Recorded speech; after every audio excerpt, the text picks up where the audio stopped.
Hey everybody, it's Curse, and today I'm going to bless you with what I think is the optimal way to level up in Empowered Monolith all the way to 100. So I just hit level 100 yesterday. Based on the max roll rank list, I was most likely the 5th in the world to hit level 100, behind 2 Blade Dancers, 1 Warlock, and 1 Hardcore Rune Master. It was a ton of fun, but I realized 5 or 6 hours before the end of the race that there's a much more efficient way for me to gain experience. And I started optimizing around that, and I caught up to so many people. I was probably ranked 9 or 10 before I started really utilizing this method that I'm going to teach you today. And it gave me a massive edge. If I hadn't slept for 5.5 to 6 hours, and I had utilized this from the very beginning, I legitimately think I had a shot at being first. I won't be talking about XP gain optimization in non-empowered monoliths for 3 different reasons. One is that your primary objective in non-empowered monos is likely going to be to get a key so that you can jump the campaign from chapter 5 to chapter 9. Another primary objective in non-empowered monos, once you have completed that part, is going to be to unlock empowered monos. XP gain is a secondary objective, just because the XP gain once you get to empowered monos is so much better. And the third reason is because if you're playing fairly optimally, you're going to get into empowered monos around level 70 to 75. At least that's how it worked out for me. Let's say you get into empowered monos at 75. To get to 75 from level 1, you need 10 million experience. And then to get from 75 to 100, you need a 332 million total experience. So the net difference of that is 320 roughly. And that means that the XP requirement to go from 75 to 100 is 32 times more than the XP requirement from 1 to 75.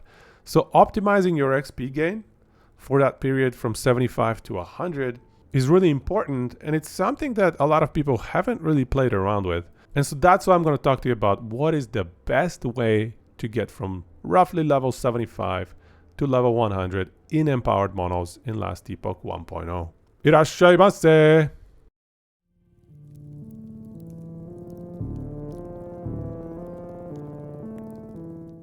Alright, so you've unlocked empowered monos and now you're trying to get to level 100.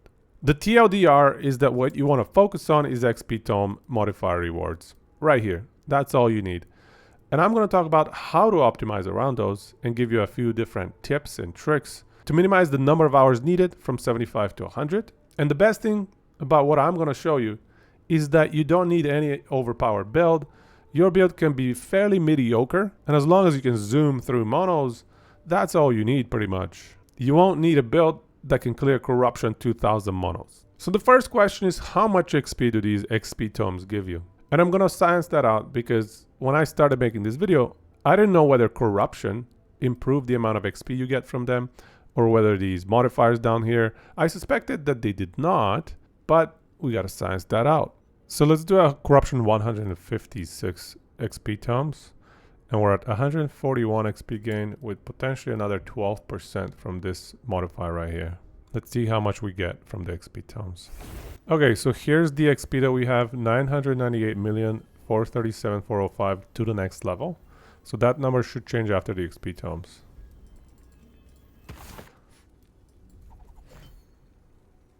There we go, that's 1. That's 2. And for the record, that was 143% increased XP gain based on these 2 modifiers that we had. Now we can try a Corruption 100 XP tome with only 68 XP gain, potentially another 15 from this modifier. Alright, so into this one we're going with 997, 125, 154 to next level. Okay, that was 2 XP tomes unfortunately. We got the double up from the 35% bonus. That's another 2. And another 2 XP tomes at Corruption 100. So as you can see, regardless of the corruption, each tome always gives us 353,000 roughly experience. I also checked with somebody that was a lower level than 100, and the amount of XP we gain is not tied to the level. It's always 353k. In the name of science, we also checked how much each tome of XP gives us in a non-empowered mono, and it was about 40,000. So it's 9 times less than tome of XP in empowered monos. So keep that in mind. That is one of the reasons I said you don't want to focus on getting experience in non-empowered models. If there's an XP tome on your way to getting to empowered models, sure, grab it. But don't go out of your way to get XP tomes. Your primary objectives in non-empowered models, like I said earlier, is get to empowered models. The XP tome modifier rewards themselves are more likely to spawn close to the center of the timeline, this little node right here. So all of these nodes are much more likely to have XP tome bonuses compared to other nodes. So as you go farther away into the timeline, these nodes are much less likely to have XP tomes. And as you can see, that is the case with all of these nodes. So my first recommendation is, as soon as you unlock empowered monos, you have two choices.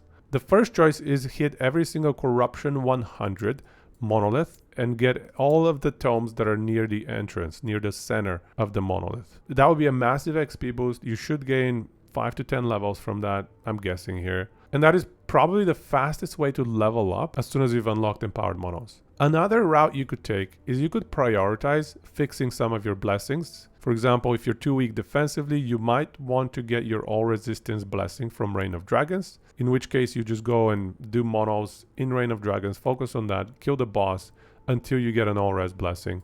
If you need damage, depending on your build, you might want crit multi from Black Sun. So you have the option of raising the power of your character through leveling the different Corruption 100 monos or through acquiring Monolith blessings. Given the strategy that we're employing here, you don't really need to optimize all of your Monolith blessings because you don't need to be fully geared and fully optimized to do Corruption 100 to 200 monoliths. But this can also be very class and gear and character dependent. Some builds don't need any power to clear 200, 300, 400 corruption. Those builds obviously are at an advantage because they don't need these blessings. They don't need to optimize around those.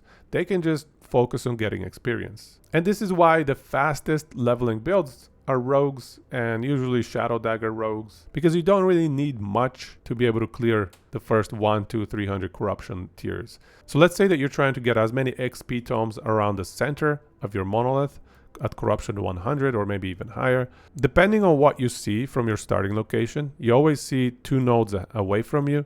So you're going to be able to see these three down here, as well as the 3 right here. Even if you don't see any XP tomes, I would still scout one of these that is going to unlock at least 2 additional nodes, potentially 3, because every adjacent node should be linked to at least 2 other nodes. Some nodes link to 3 others, and those are also really good ones to explore just to see what you can uncover behind them. But once you've uncovered the vicinity of your center here, you want to employ the usual corruption raising strategy of beelining in a certain direction. So let's say in this monolith example, I have found an XP tome, and the furthest one that I have is 4 nodes away from my center. So at that point, I would take this and start going as far away from the center as possible, because that is the fastest way to raise stability. So then you can kill the boss, find a shade that gives you as high of a corruption raise as possible, because the further away you are from the center, the more your corruption raises when you kill the shade nodes. And once you've killed that shade, the good news there is that it resets your monolith. So you get more chances to get XP tomes. So that is my recommendation.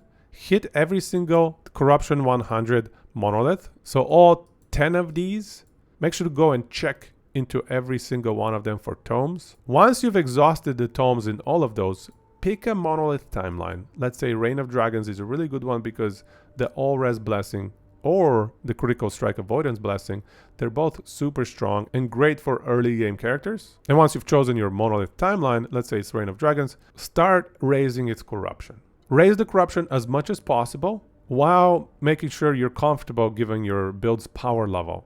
Don't raise it to a point where you cannot kill enemies or you die all the time, because if you die while trying to complete an XP tome reward modifier, you lose that reward. So you cannot afford to be dying if you're trying to get to level 100 ASAP. And remember, while the experience you get from killed enemies increases with the corruption level, the experience you get from tomes does not. So don't feel forced to raise corruption just to be able to get level 100. Every build can get to level 100 fairly easily because most builds can clear corruption 100 to 150. So this is part 1 of what I wanted to highlight with regards to optimizing your leveling strategy. For part 2, let's talk about factions. When it comes to gaining experience through XP tomes, Circle of Fortune is definitely the optimal choice here. And that is because the tier 5 Monolith Echo reward upgrade is 35% chance to double rewards from Monolith Echoes. And that includes XP tomes. So as soon as you have unlocked tier 5, there is a 65% chance for you to get 3 XP tomes and a 35% chance for you to get 6 XP tomes. So this essentially increases the XP gain rate from XP tomes by 35%. Merchant's Guild does not have an equivalent, so Circle of Fortune is certainly superior to Merchant's Guild for leveling purposes. Merchant Guild has its own advantages, but we're not going to talk about those today. We're just focused on leveling, and because of this upgrade right here, COF is what I'm recommending for leveling. And to quickly cover how you can unlock your factions, it happens during chapter 9 after you complete the main quest line that sends you to Mayoka Slums. As soon as you complete that one, you'll be sent back to Mayoka Upper District, and then the next quest line will send you into the Oasis, and there you'll be able to talk to somebody that will give you the choice of going to the Bazaar or to the Observatory. So choose the Observatory, and there you can unlock your faction of Circle of Fortune. You want to do that right away so that while you're doing monos, you can gain tiers, and as soon as you gain tier 5, you really want to focus on XP tomes even further. And here I'm going to add a note that it is possible that the optimal way to level to 100 is to first focus on upgrading your Circle of Fortune to tier 5 by just completing monos, and then to clear every single Corruption 100 monolith of the ones that you have available here. That might be a slightly faster way, I'm not sure, just because you will get 35% more out of your XP tomes after you've unlocked tier 5. So it may be better to focus on pushing Corruption until you get tier 5, and then going full out on XP tomes across every single monolith timeline. For part 3, it's not really optimal in the long run. It is only something that you may consider for a short-term gain if you're racing to 100 or something like that. And that is, let's say, like in my example, you've raised the corruption level of Reign of Dragons to about 200. Once you have exhausted all of the XP tomes around the center or all around your timeline that you feel like checking, you have two choices on how you can reset it. The first is, like I mentioned, is to kill a shade, but the second way to reset your timeline is by reducing the corruption, not increasing it. And that's done through this node right here. It is always right next to the center. Unless you're at corruption 100, you cannot reduce corruption 100 in empowered monos. You can only raise them. But once you've raised them, even if it's just by 10 corruption, you can then lower that. The minimum lowering amount, once you go over a certain threshold, let's say 150 or 170, I'm not sure, is 10 at a time. However, if you're between 100 and 150, that reduction amount is much lower. So let's use this Corruption 113 Spirits of Fire timeline as an example. We go into this Echo. There's a mini boss fight here that you can easily clear. Once the last mini boss here has been cleared, you get a few drops. You just ignore those. And then at the end of this, you get to reduce your corruption by 3, 7, or 13. And you can click this multiple times. So you can go 3 once and then another 3 after that. So I'll show you right here. We're going from 113 to 110. And then we could do it from 110 to 108 if we wanted to, but we don't need to. As soon as we've reduced it once, that resets the timeline. There you go. And in this new timeline, there's 1 XP tome, but more importantly, you can just clear one of these each and check what is behind a lot of these different nodes and hopefully find more tomes. Worst case scenario, if you don't feel like checking all of these and none of them have tomes, you could always reduce this by another 2. So having a timeline between 100 and 120 corruption is going to give you quite a few resets. And this is what I would recommend, is utilize a low corruption timeline for resetting and for getting more XP tomes, because you don't want to reduce the corruption of your highest corruption timeline. That essentially makes raising corruption in other timelines easier. So it's a very bad long-term play to lower the corruption of your highest corruption timeline. I did that a few times and I have regrets. I wish I had gone and just lowered the corruption on my 110 timeline, but I was also at the time not exactly certain whether or not the corruption amount impacts the XP gain of XP tomes at all. Now that I know, definitely the recommendation is go for a low corruption timeline. Easy resets. And now let's do some rough math. To get from level 1 to 100, you need roughly 332.5 million experience. And like I mentioned, at 75 you have 10 mils. So from 75 to 100, that is 322 mils experience roughly. And given that every single XP tome gives you 353k XP, you just need 913 XP tomes to go from 75 to 100.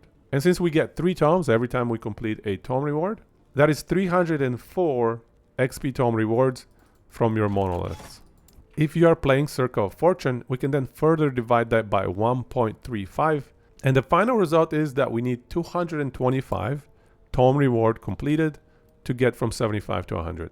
Together with the XP gained from killing random mobs in corruption 1 to 200, this is going to be a significantly more efficient method of getting to level 100 versus just simply pushing corruption and killing enemies. The only way that I can see pushing corruption as being a more efficient way to get it to level 100 is if we are playing an incredibly broken build at the beginning of a patch. Maybe some bug got left in there and the build can clear, I don't know, 1,000 corruption with ease. In a case like that, it might be optimal for you to just push to corruption 1,000, but I suspect it might be close or probably even better for the XP tome strategy even then.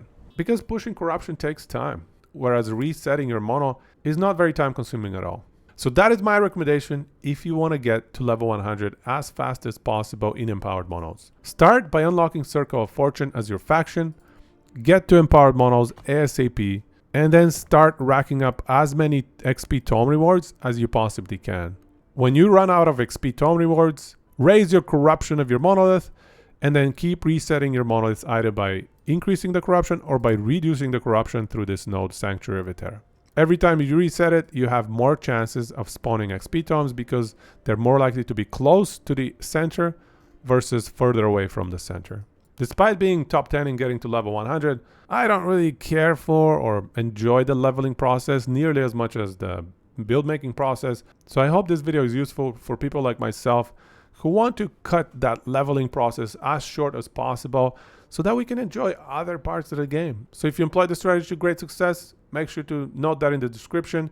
If you find more ways to optimize the strategy, let me know so I can learn from you as well. And if you've enjoyed the video, feel free to like or subscribe. You can check me out on Twitch as well. I stream my entire progression from 1 to 100. And now I'm on to the next phase, which is way more fun for me. And that is optimizing my build and potentially thinking of other builds to have fun with. Thanks a lot for watching this video. Take it easy and gochiso sama deshita.